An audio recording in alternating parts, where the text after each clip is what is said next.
on va expliquer un petit peu le cytosquelette. Donc, qui dit cytosquelette, c'est spécifique pour la cellule eucaryotique.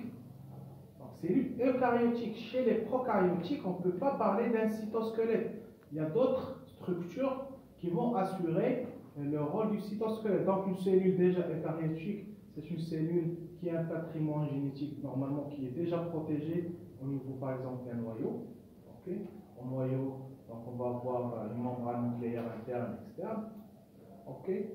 Par contre, chez les prokaryotiques, par exemple, chez une bactérie, on va avoir une paroi bactérienne.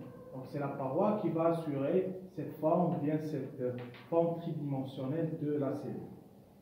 Donc c'est spécifique pour la cellule eucaryotique. Normalement, un cytosquelette, il est composé de 3 composantes. On va trouver les microfilaments d'actine, les filaments intermédiaires et les microtubules. Là, on va expliquer un petit peu les filaments intermédiaires. Donc déjà, les filaments intermédiaires, c'est 10 nanomètres. Ok. Donc 10 nanomètres. Localisation. Ils sont localisés au niveau de la cellule, 2 endroits. Un, sous la membrane interne nucléaire, on va trouver des filaments intermédiaires. Ces filaments, ils ont un aspect grillagé. Donc ça ressemble à un grillage. Ce sont des filaments intermédiaires sous la membrane interne nucléaire. Bien sûr, comme vous l'avez déjà vu quand on a traité le noyau, normalement il y a une structure protéique qui va faire la connexion entre ces lamina et la membrane internucléaire. Ces protéines sont appelées LAPS. Donc les LAPS, ce sont des protéines qui vont assurer la jonction ou bien la connexion entre les lamina, qui sont des filaments intermédiaires, et la membrane interne nucléaire. Voilà, ça c'est pour la première localisation. Deuxième GPS, on va les trouver également au niveau du cytosol. Partout au niveau du cytosol, ok?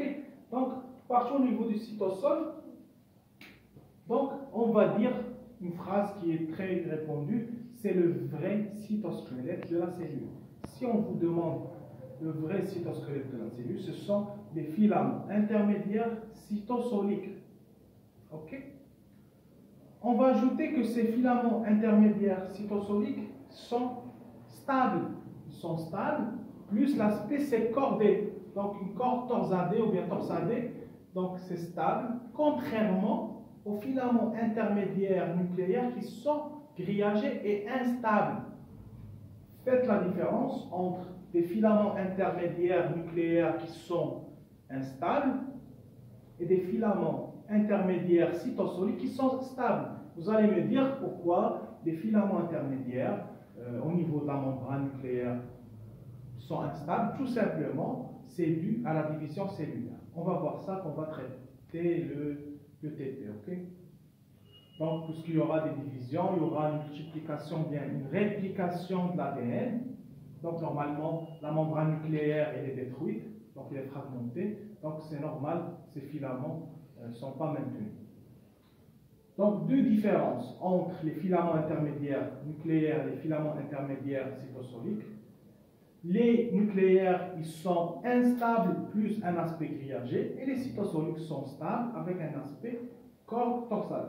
Voilà. Donc, déjà la protéine, le monomère, c'est une protéine fibreuse. Donc, ce n'est pas une protéine globulaire, okay? C'est une protéine fibreuse.